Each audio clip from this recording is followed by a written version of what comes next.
So without further ado, I'm going to welcome up Pastor Bill today. Thank you, Hunter. Really glad to be with you. And I always like it how he sets me up. You know, he's got a great word. He hadn't heard it yet, but he's got a great word. And I do believe he's right. I remember years ago I went to visit a church. Debbie and I were sitting in the audience on a vacation, and the pastor got up and he said, "Hey, Pastor Bill's here." He said, "You know, I've been struggling all week with what time to preach." He said, "Now I know why." He said, "Brother Bill's supposed to preach." Now, me and Debbie were just sitting on vacation. And so he tells his congregation, "Brother Bill, we're going to sing a song, and I want you to come up and be our guest." And everybody just applauded. And then he said, "I can't wait to hear what the Lord has laid on his heart." And Debbie looked at me, and I looked at her, and I said, "I can't wait either." I want to hear what the Lord laid on my heart, too, because I had not planned on that. Now, the good news is on this one today, I have planned on it. So I think you're going to be blessed by it. I want to talk to you about a message today because of your work involvement, where you are and things like that. And many of you are in companies or businesses where maybe you're not being as fulfilled or using your gifts like you should. So I entitled this, When to Know When It's Time to Go. You know, how to know when it's time to go. Because we don't always know when it's time to go. And of course, there's a lot of illustrations, Bible illustrations. The Apostle Paul, there came a time after a long ministry that he suddenly said in Acts 20, he knew now that God was moving him to somewhere else. And so he kind of picked up and moved on to the other place. And there's a lot of information about how he did that. So I'm going to give you, for your own personal checklist, some things about when you know it's time to go, okay? One is signs that it's time to go. Let me give you a couple of them. One is when your passion is not at an all-time high.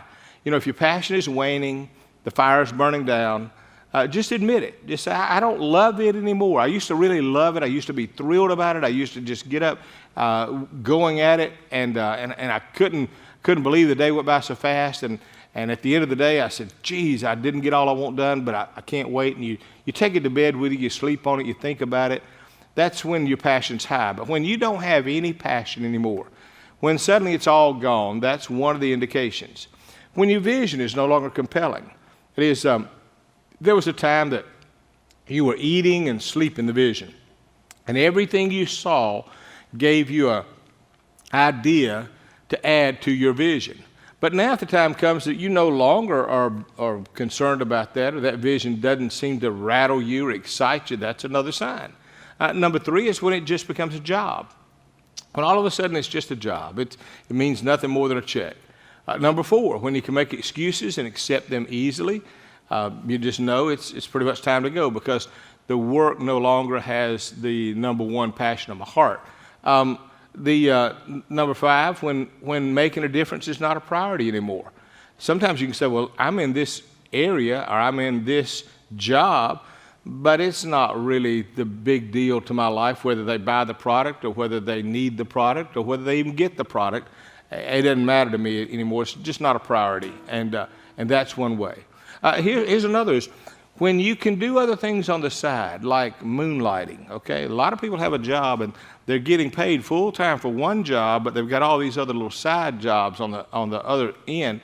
And when the moonlighting and the other income and the other things are the driving force, or that's highly important, it tells me that I'm not all fully in where I am. And so that's another symbol.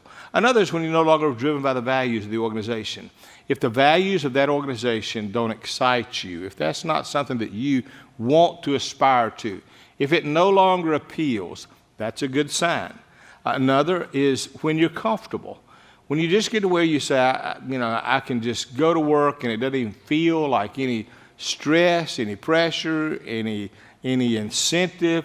I'm just comfortable. I'm just clocking myself through the day. That's another sign it's time to go. Another, when projects are not hot potatoes. When a day can go by without closing anything. When suddenly what's on my list, my to-do list, just stays on there and stays on there and stays on there. And maybe just gets put from one list to the other, but never really gets taken off or addressed. That's an indication that my passion is no longer there and my time to go may be soon. When your conscience doesn't bother you about any of those other signs, when you look at all those other things and none of that bothers you, that's a sign that it's time to go.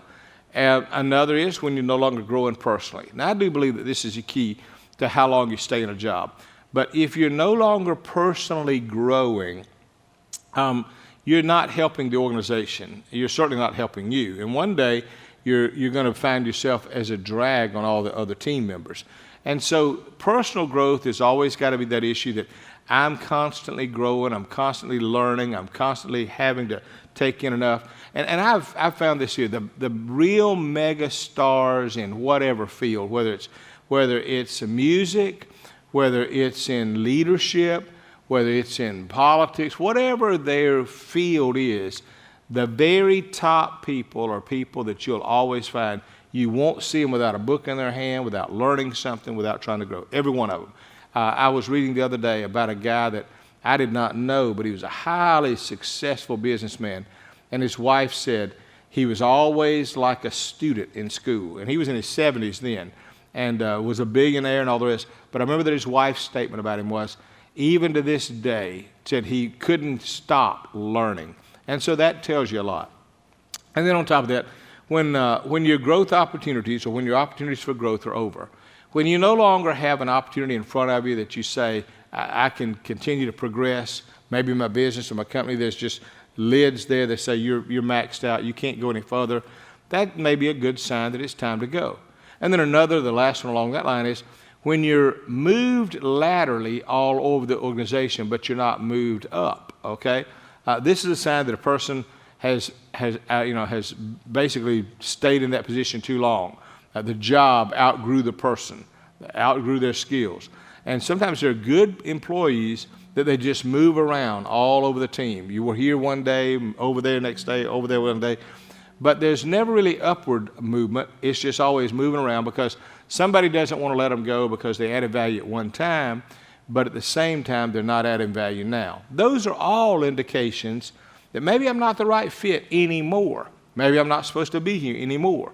And so here's the reason why we ignore those signs. Those are signs that it's time to go. Here's reasons why we ignore them. Number one is we're comfortable. There's this feeling of comfort that is dangerous for all of us, and that is when we can just be at ease in Zion. We don't have to push anymore. We don't have to work anymore. We don't have to, try to keep things moving. When we're just comfortable, we say, I don't want to make a decision either way because I just like the comfort of it. That's a sign that we shouldn't ignore. When we're afraid of what's around the corner, this is the faith in God issue, but when we're saying, I know I should go, but I'm going to ignore the sign that I've got that I should go. I'm just going to ignore it, and I don't know that God's going to be with me in the future. I'm not trusting really what's ahead. I just am so interested in locking down from the past. Those are some signs we ignore. Sometimes we ignore it when we refuse to see it. You can't solve what you can't see, but some people just don't want to address it. I was talking to a man the other day who had a death in his family, and he said, I knew all these years I should have prepared, I should have had insurance, I should have had preparation in mind for what I was going to do. He said, and though I knew it was coming, he was way up in his age, he said, though I knew it was coming, all of my life I ignored it. And he says, and now that it's happened, he said, I just feel like I'm buried under 1,000 details that I should have handled years ago. But he said, I just kept ignoring. I wouldn't look at, and eventually it caught up with me.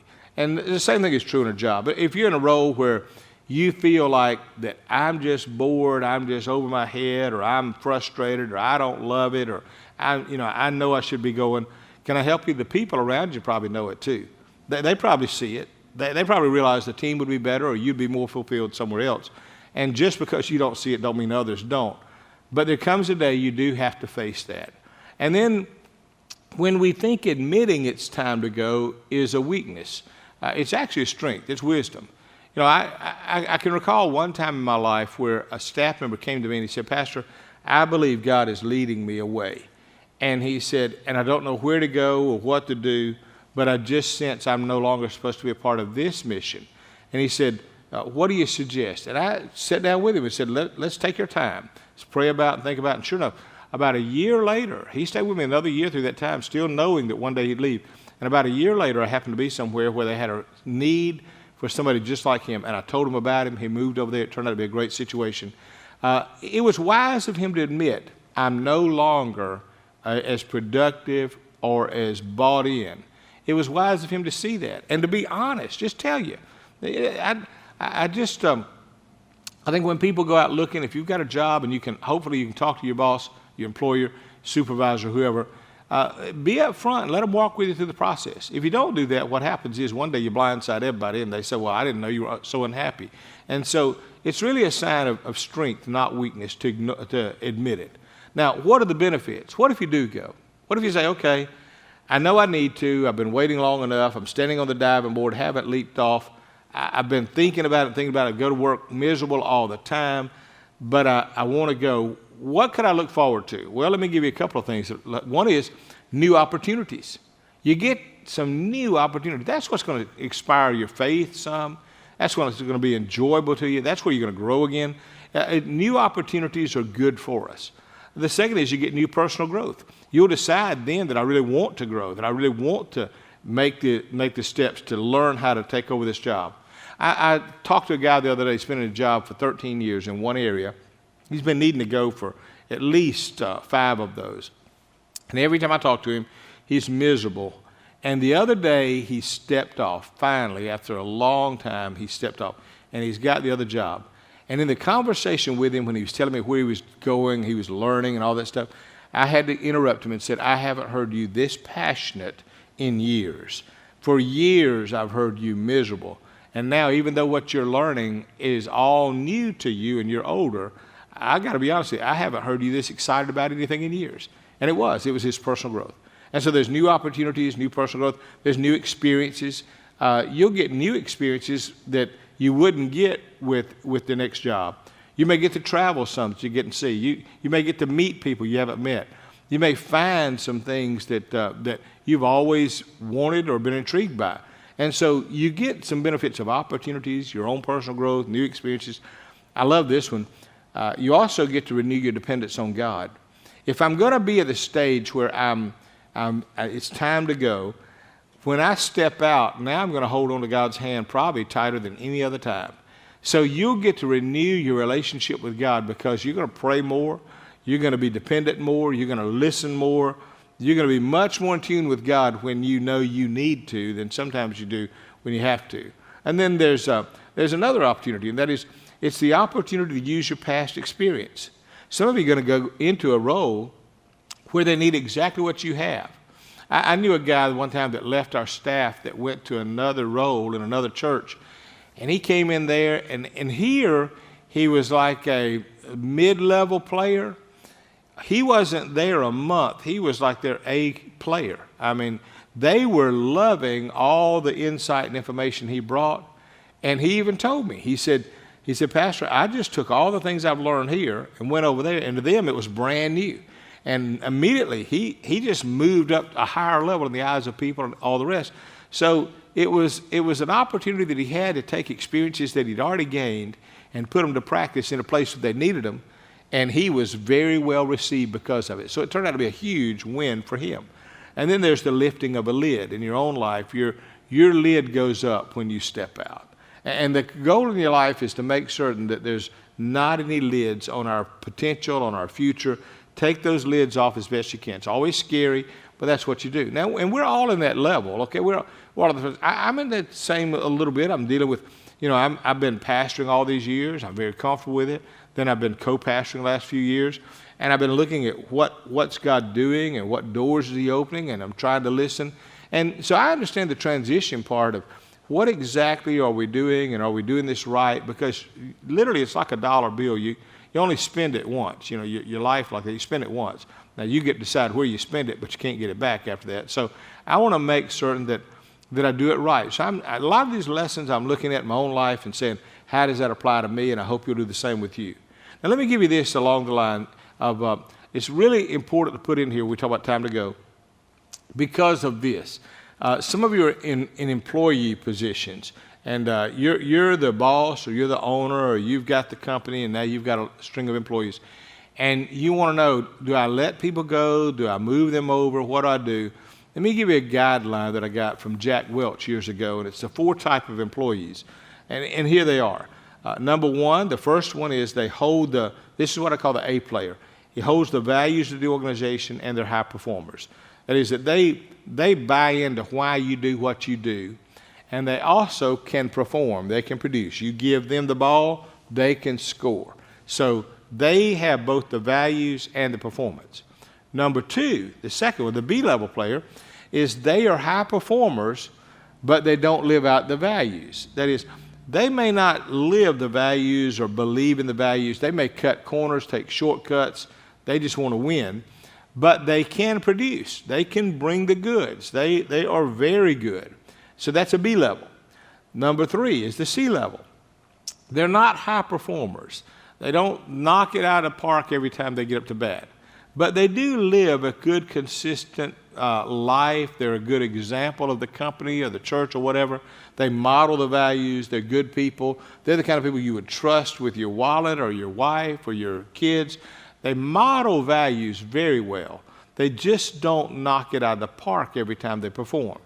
And that's a C level. And then there's the D, and they're not high performers, and they don't hold the values of the organization. These people hardly do the job, and on top of that, you wouldn't trust them with a whole lot around you. Now, how do you handle those? Now, here's what we're going to have.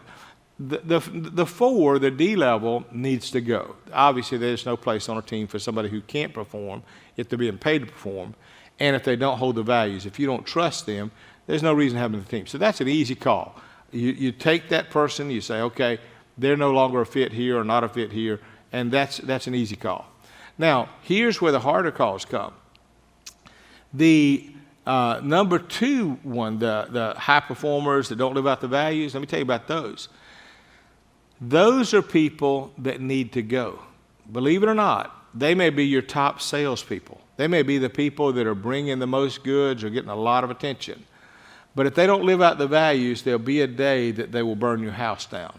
There'll be a day that the very ones who brought it all in, their shortcuts, their lack of integrity, the foundation of their life, all those not holding the value stuff, that will catch up with them one day. And one day, like a house of cards, it all collapse.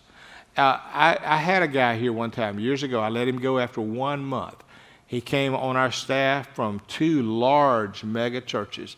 He was on our staff for 1 month, and I knew then this was not a good call. And I didn't know everything about him at the time, but I just knew every day was going to get worse.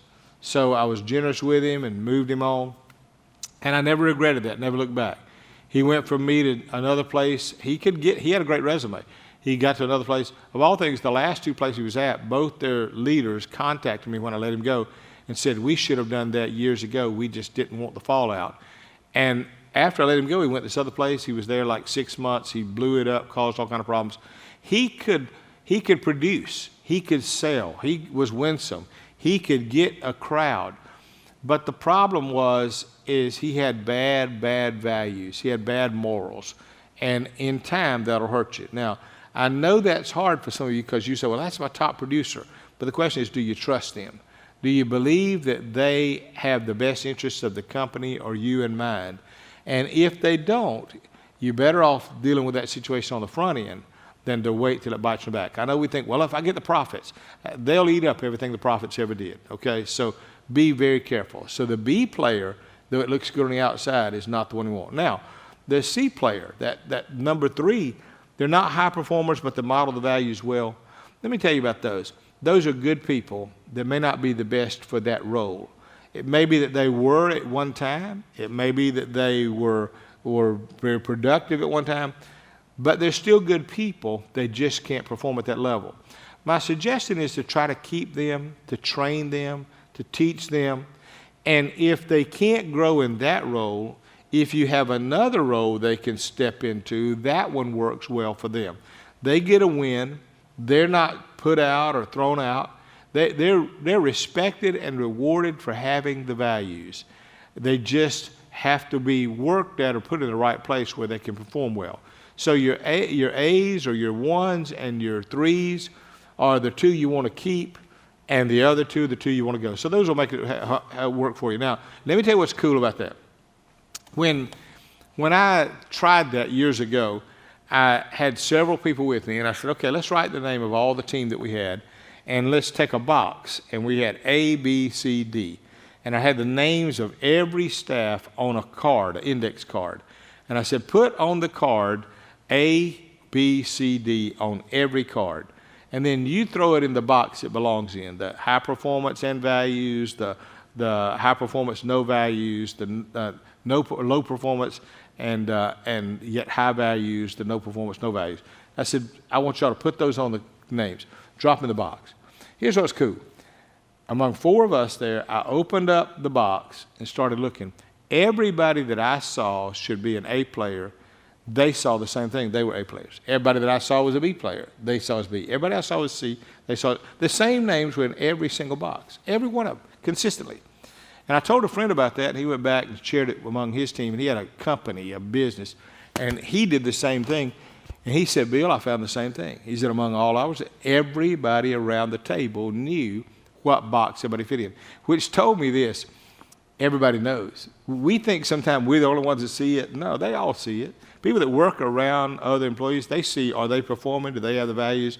Are they only performing when the boss is looking? Everybody around you know. They know the employee is better than the boss does. But that's one of the greatest ways, I think, to know. So my suggestion is this.